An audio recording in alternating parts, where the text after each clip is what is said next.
ପିଲାମାନେ ଆଜି ଶିଖିବା ଦେହରେ ଥିବା ଅଙ୍ଗ ଏବଂ ପ୍ରତ୍ୟଙ୍ଗ। କଣ ଶିଖିବା? ଦେହରେ ଥିବା ଅଙ୍ଗ ପ୍ରତ୍ୟଙ୍ଗ। ଇଂରାଜୀରେ କଣ କହିବା? Body part.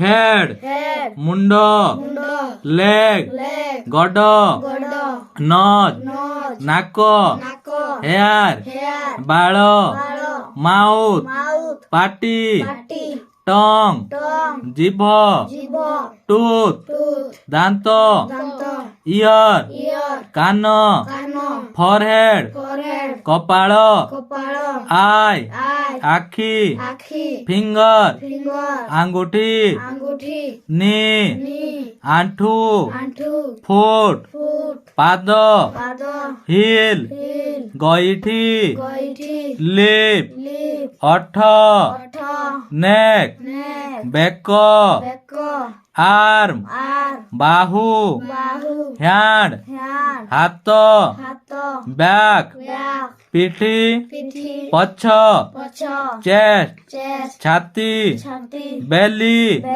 ପେଟ, ରିଷ୍ଟ କଚଟି, ସୋଲ୍ଡର କାନ୍ଧ, ତାପରେ ସ୍କିନ୍ ଚର୍ମ, ମଷ୍ଟାଚ ନିଶ, ବିୟର୍ଡ ଦାଢି, ଥାଇ ଜଙ୍ଘ, ୱେଷ୍ଟ କମର, ଏଲବୋ କହୁଣି, ପଲ୍ସ ନାଡି, ଭେନ୍ ଶିରା, ଆର୍ଟେରୀ ଧମନୀ, ନର୍ଭ ସ୍ନାୟୁ, ଥମ୍ବ ହାତର ବୃଦ୍ଧାଙ୍ଗୁଳି,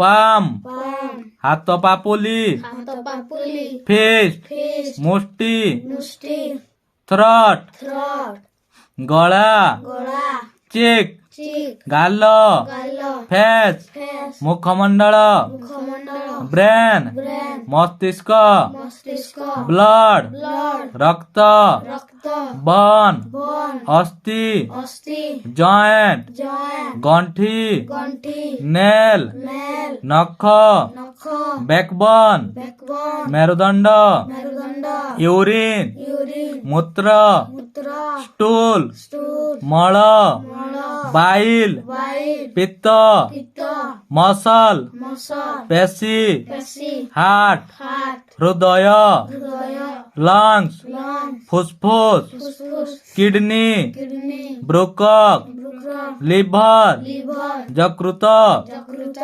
ଦେଖନ୍ତୁ ଏ ଭିଡ଼ିଓ ଯଦି ଆପଣମାନଙ୍କୁ ଭଲ ଲାଗିଥିବ ତାହେଲେ ବହୁ ପରିମାଣରେ ଲାଇକ୍ ସେୟାର ଏବଂ ସବସ୍କ୍ରାଇବ କରିଦେବେ। ଧନ୍ୟବାଦ।